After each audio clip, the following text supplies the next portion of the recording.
Salam, Ülker müəllimə ilə dərs izahı davam eləyir. Burada isə mənim qarşımda Azərbaycan dili KSG 1 var, 2-ci sinifdə. Təbii ki, 2-ci sinif KSG-si həm oxuyub anlama, həm dil qaydalarını əhatə edir. Ona görə də vaxt itirmədən KSG-nin izahına başlayaq. Deməli, burada kiçik bir mətn verib, təbii ki, oxuyub anlama mətnidir. Gəlin birlikdə oxuyaq və tapşırıqları işləyək. Mətnimizin adı Balaca Toplan. Toplan balaca bir it idi, ancaq sahibi ona baxmamışdı, onu küçəyə atmışdı. Toplan çox pis olmuşdu, çünki o evdə yaşamağa öyrəşmişdi. Küçədə yeməyə heç nə tapmırdı. Gündən günə zəifləyirdi. Yemək tapanda da böyük itlər əlindən alırdı. Özünü xəstə və yorğun hiss edirdi. O yerə yıxıldı. Birdən başını kiminsə sığalladığını hiss etdi. Çox qorxdu. Balaca bir oğlan Toplana qorxma dedi. Mən sənə baxacağam. Səni heç vaxt buraxmayacağam. Deməli, kimsəsiz Toplana kim sahib çıxmışdı? Burada gördüyünüz kimi balaca bir oğlan sahib çıxmışdı. Doğru cavab B variantı. Toplan tapdığı yeməyi niyə yemirdi? Dadı xoşuna gəlmirdi, axşama saxlayırdı, böyüklər əlindən alırdı. Çünki niyə? Bax, böyüklər əlindən alırdı. Doğru variant artıq burada var. C variantı.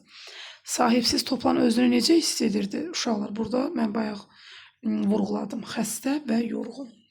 Bura cümləni bütöv yazsaz daha yaxşı olar ki, sahibsiz Toplan özünü xəstə və yorğun hiss edirdi. Doğru cavab budur.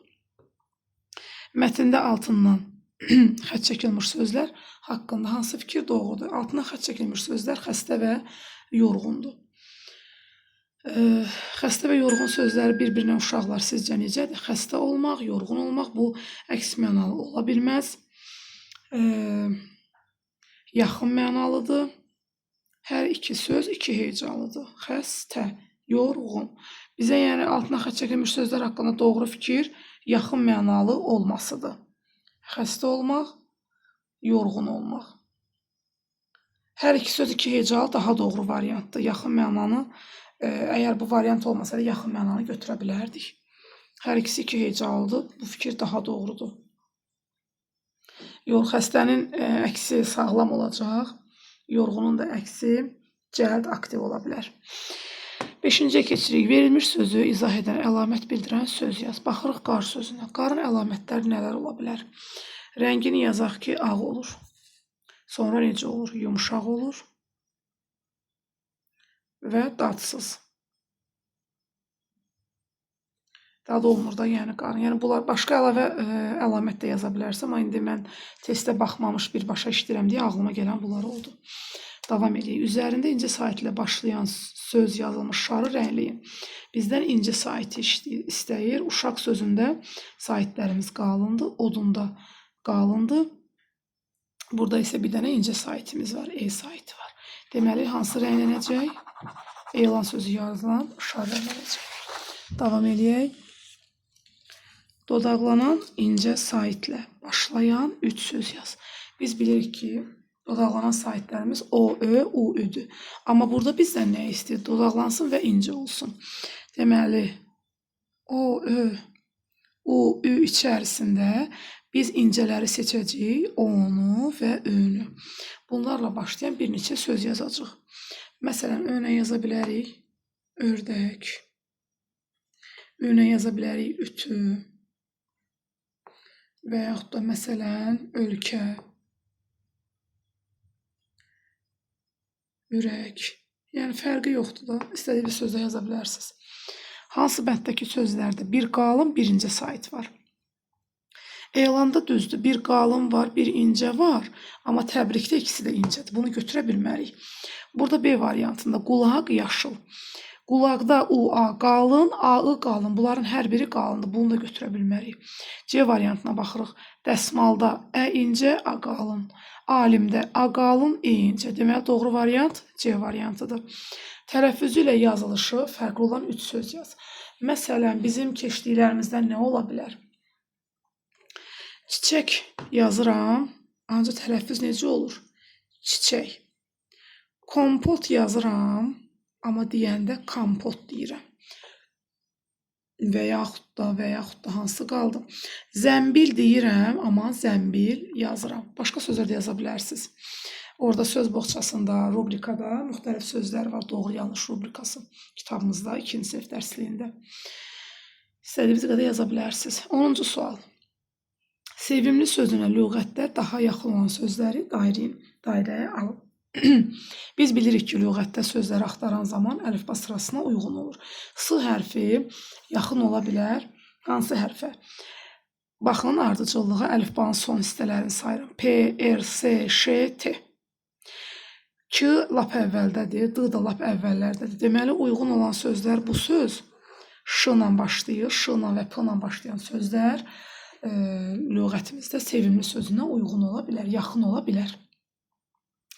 Əlifbanın 7-ci hərfi ilə başlayan, amma ahəng qanuna tabi olan 2 söz yazırıq. Əlifbanın 7-ci hərfi A, B, C, Ç, D, E, Ə. Ə hərfi 7-ci hərfdir və bizə deyir ki, ahəng qanuna tabi olsun. Məsələn, biri olsun əlcək. Əlifba sözü var, amma əlifbada həm qalın, həm incə ahəng qanunu pozulur. Sonra ətirli.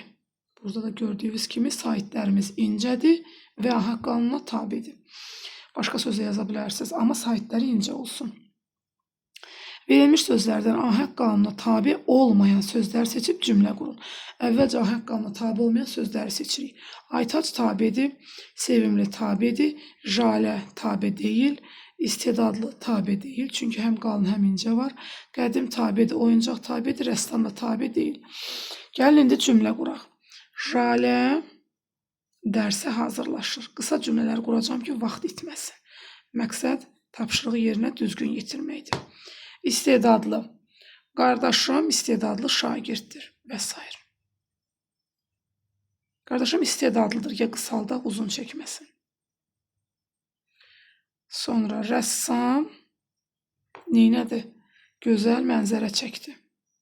Burada əslində yer bir balaca geniş verilməli idi. Nədənsə belə olub. Mənzərə çəkdi. 3 dənə cümlə hərəsinə aid. Balaca oğlanın xarakterinə münasibət bildirin. Uşaqlar, biz burada balaca oğlanı gördük ki, neynədir? O Toplanın başını sığalladı və dedi ki, qorxma, mən sənə baxacam, səni heç vaxt buraxmayacam. Burada uşaqlar, biz oğlan üçün birinci yazacağımız onun rəhimli olmasıdır. Rəhimli, qayğıkeş bunun əsas xarakteridir. Əlavə olaraq da mehriban da yaza bilərik. Deməli, rəhimli, cümlə başlayırsa böyünə başlayacaq, cümləyə çeviririk də. Rəhimli, qayğıkeş, mehriban olması çox xoşuma gəldi.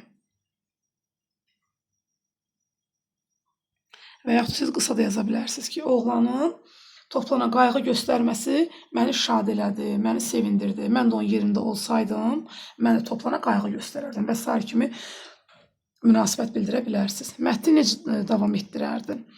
Mətnin davamı burada gördük ki, necə baxdı? Mən səni heç vaxt buraxmayacam. Davam belə eləyə bilərik ki, oğlan Toplan ilə birlikdə